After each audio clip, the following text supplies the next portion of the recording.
अच्छा, आपने नमाज़ पढ़ी कभी? हाँ, रमज़ान में पढ़ी थी। रमज़ान में पढ़ी थी, वैसे ना पढ़ी जैसे नॉर्मल दिनों में पढ़ते नमाज़? नॉर्मल नहीं पढ़ते रमज़ान में। ठीक है, सूरह फातिहा सूरत सुना देंगे क्या आप? सॉरी सर, अभी नहीं सना? नहीं मुस्लिम धर्म का कोई भी कलमा एक आप सुना दूँ। सुना जी सूरत आती है, सुना दीजिए। मैं भूल गई हूँ सर, सॉरी। कोई भी इस समय कोई भी सूरत याद ना? ना जी बिल्कुल, फजर में 2 होती हैं। फजर में 4 होती हैं, 2 सुन्नत 2 फ़र्ज। अच्छा, जौहर में कितनी होती हैं? ज़ोहर में 4। 4 सुन्नत 4 फ़र्ज 2 सुन्नत 2 नफिल 12 होती हैं। आप लोग पढ़ते हो, हम नहीं। दोस्तों, एक बार फिर आपका स्वागत है हमारे चैनल पर। मैं इस समय रबूपुरा कस्बे में हूँ और सीमा हैदर के पास हूँ। आपने इनकी प्रेम कहानी के बारे में खूब सुना होगा, लेकिन आज जो हम चर्चा करने वाले हैं वो शायद आपने अब से पहले वो बातें ना सुनी हो, जो अनसुनी बातें हैं आज हम उन्हें करने वाले हैं और हम कोशिश करेंगे कि सभी सवालों का जवाब हमें सीमा हैदर के द्वारा मिल जाए। आपको पता ही होगा कि पबजी के द्वारा गेम खेलने के कारण ही ये प्रेम कहानी पाकिस्तान से चलकर हिंदुस्तान आ चुकी है। आज पूरा हिंदुस्तान इनकी प्रेम कहानी के बारे में जानता है और मैं समझता हूँ कि शायद पाकिस्तान में भी इस बात के चर्चे जरूर होंगे। बहुत बहुत स्वागत है आपका हमारे चैनल पर। Thank you. अच्छा, सभी को पता है कि आपने पबजी के थ्रू आप लोगों में प्रेम हुआ, बातचीत हुई है ना, वो सभी लोग चला रहे हैं, लेकिन हम थोड़ा सा जानना चाह रहे हैं कि पबजी आपने किस सन में खेली थी, कब से आप बात कर रही थी? 2020 से सर। 2020 से? जी सर। 2020 से कब तक पबजी खेली आपने लगभग? इस पहली तक। 2001 तक। भारत में बैन हो चुकी थी पबजी 2020 में, तो कैसे खेला फिर आपने पबजी? ये लोग वीपीएन से खेलते हैं, अब भी खेलते हैं ये लोग। पबजी चल रहा है अभी इनके फ़ोन में? हाँ, वीपीएन में चल रहा है, सबके फ़ोन में चल रहा है, जो लड़के खेलते हैं सबके में चल रहा है। अच्छा, थोड़ा सा हम आपके परिवार के बारे में जानना चाहेंगे। आप जैसा आपका नाम सीमा है और क्योंकि पाकिस्तान है, मुस्लिम कंट्री है, तो वहाँ सीमा नाम मोस्टली जो है हिंदुओं का होता है, तो आपका नाम बचपन से सीमा है या अभी रखा आपने? मेरा पैदाइशी सीमा नाम है, अब सीमा, रीमा, सुमन, रेखा इस तरह के नाम आप आम हो गए फिल्में देख देख के ना, तो कोई भी नाम धर लेता है। अब कोई ऐसा नामों का कोई इशू नहीं है। जो ज़्यादा मौलाना टाइप बंदे होते हैं, जो सब बिल्कुल ही मुस्लिम होते हैं, बिल्कुल मौलाना मुल्ला वल्ला के, तो वो लोग अलग नाम मरियम, फातिमा इस तरह रखते हैं, बाकी नॉर्मल चल रहा है। अच्छा, आपको भारत में आकर कैसा महसूस हो रहा है? बहुत अच्छा लग रहा है सर। अच्छा, थोड़ा सा हमें बैकग्राउंड वहाँ का बताएं पाकिस्तान का। पाकिस्तान की जो महिलाएं हैं, जो मुस्लिम महिलाएं हैं, वो ऐसी फ्री जैसे भारत में फ्री आप महसूस कर रहे हो, ऐसे ही फ्री हैं या ना? ना, वहाँ के लोग इतनी फ्रीडम बिल्कुल भी नहीं है लड़कियों को, औरतों को। हाँ, जो सिटी में रहते हैं, शहर में पंजाबी हैं या इस तरह की हैं, उनको है, बाकी जो हम सिंध के हैं तो हमें ज़्यादा नहीं है फ्रीडम। अच्छा, यहाँ हिंदुस्तान में एक चर्चा है कि जो वहाँ पाकिस्तान में हिंदू महिला हैं उनका शोषण वहाँ मुस्लिम युवकों के द्वारा होता है, क्या ऐसा सच है? आपने कभी सुना है ऐसा वहाँ पर? पहली बात तो हिंदू बहुत कम देखे हैं मैंने।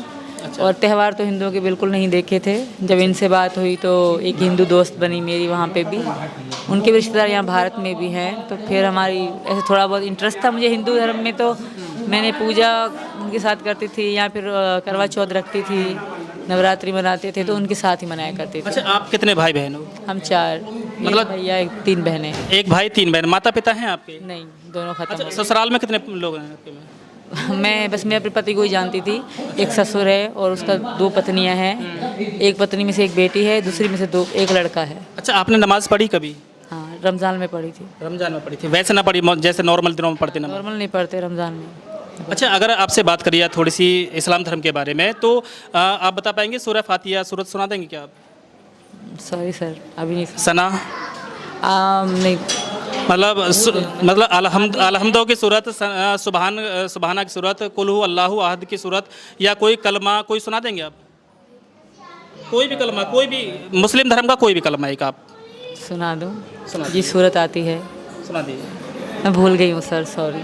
कोई भी इस समय कोई भी सूरत याद ना? ना, मेरे अच्छा, दिमाग आप में हिंदू धर्म में कब से कन्वर्ट हुई हो? मुझे तकरीबन मार्च से लेकर। मार्च से। तो अभी तक कोई श्लोक याद किया आपने? अभी तक नहीं, क्योंकि पूजा पाठ में अभी मैं बैठी थी, 2-3 बार गई। वैसे करवा चौथ इनके बारे में बताया, थोड़ी बहुत आती भी है, पर मैं सही नहीं कह पाऊँगी, तो इसलिए मैं नहीं कहूँगी। सीख जाऊँगी, जब मुकम्मल सीख गई तो नेट पे वीडियो ज़रूर डालूँगी। अच्छा, आपने जैसे नमाज़ पढ़ी है, तो किसी एक नमाज के बारे में बता देंगे कितनी रकत होती है किसी नमाज में? जी बिल्कुल, फजर में 2 होती हैं। फजर में 4 होती हैं, 2 सुन्नत 2 फ़र्ज। सुन्नत की नहीं, मैं फ़र्ज़ की बता रही हूँ। अच्छा, जौहर में कितनी होती हैं? ज़ोहर में 4। 4 सुन्नत 4 फ़र्ज 2 सुन्नत 2 नफिल 12 होती हैं। आप लोग पढ़ते हो, हम नमाज़ें 5 जानते हैं थे। अच्छा, 5 नमाज होती हैं, 7 होती हैं? 5 होती हैं। फजर, ये मगरिब, फजर के बाद कौन सी आती है? फजर के बाद, और सुबह फजर से पहले कौन सी होती है? इसका पता नहीं। इसका नहीं पता। अच्छा, बस आपसे लास्ट सवाल मैं ये और करना चाहूँगा कि जिस तरह से आप भारत में आई हैं, तो भारत में रहकर जो हिंदू धर्म जैसा आपने अपनाया, तो कैसा महसूस कर रही हैं आप? और अभी जल्दी में ही ये अभी सूचना मिली है कि आपको जान से मारने की पाकिस्तान से धमकी मिल रही है, तो उसके बारे में आपका क्या ख्याल है? सच है, बिल्कुल सच है ये। बहुत धमकियाँ मिल रही हैं, सिर्फ मुझे नहीं, वहाँ के हिंदुओं को भी कह रहे हैं कि हम बहुत नुकसान पहुँचाएँगे। धमकी यही दे रहे हैं हिंदुस्तान को कि सीमा को दो, यहाँ के हिंदुओं को, यहाँ पे जो वहाँ के हिंदू हैं, मतलब उनको पाकिस्तानी नहीं माना जाता। यही कारण है कि पाकिस्तान नहीं माना जाता, तभी तो धमकी दे रहे हैं। वरना हिंदुस्तान को क्यों डराते कि हम हिंदुओं को तुम्हारे हिंदुओं को मारेंगे? मतलब वहाँ के हिंदू वहाँ के नहीं है, यहाँ के हैं, इस तरह माना जा रहा है। जाहिर सी बात है, यही माना जा रहा है ना।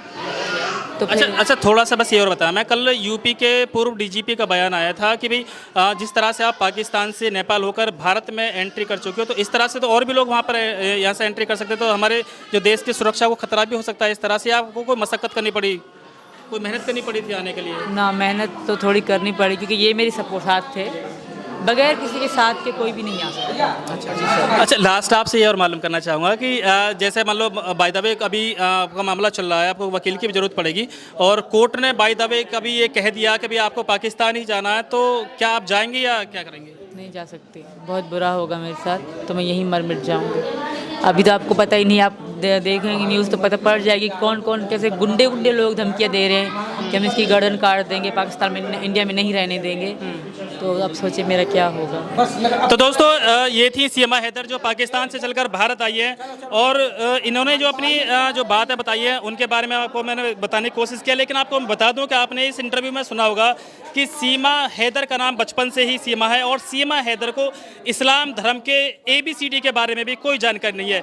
सीमा हैदर को इस्लाम धर्म का कोई कलमा याद नहीं है। सीमा हैदर को इस्लाम धर्म में 5 वक्त की नमाज होती है, उनके बारे में कोई जानकारी नहीं है। सीमा हैदर को किसी भी एक आयत, किसी भी एक सूरत के बारे में कोई जानकारी नहीं है। तो इससे अंदाजा लगाया जा सकता है कि ये इस्लाम धर्म में किस तरह से वहाँ पर अपना रही थी, किस तरह से इस्लाम धर्म को फॉलो कर रही थी, किस तरह से इनका परिवार वहाँ पर इस्लाम धर्म को फॉलो कर रहा होगा। लेकिन भारत में आकर जब ये हिंदू धर्म अपना चुके हैं, तो यहाँ पर इनको हिंदू धर्म का एक भी श्लोक याद नहीं है।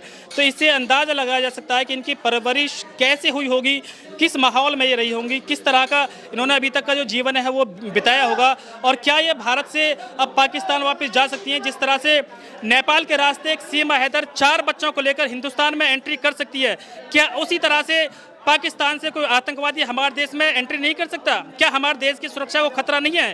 क्योंकि अगर आसानी से कोई महिला 4 बच्चों को लेकर अगर भारत में एंट्री कर सके, तो ऐसे बहुत सारे लोग हो सकता है कि अभी आ चुके हों भारत में, या आने वाले हों, या इनका ये तरीका देखकर और भी लोग आ जाएं। तो मैं सरकार से भी अपील करना चाहूँगा कि भारत की जो सीमा है उन्हें सुरक्षित बनाएं, उनकी पहरेदारी करें और उन पर कड़ी निगरानी रखें, ताकि कोई भी अप्रिय घटना हमारे देश में ना घट सके। तो चलिए दोस्तों, एक बार फिर सीमा हैदर से हम दोबारा मिलने की कोशिश करेंगे।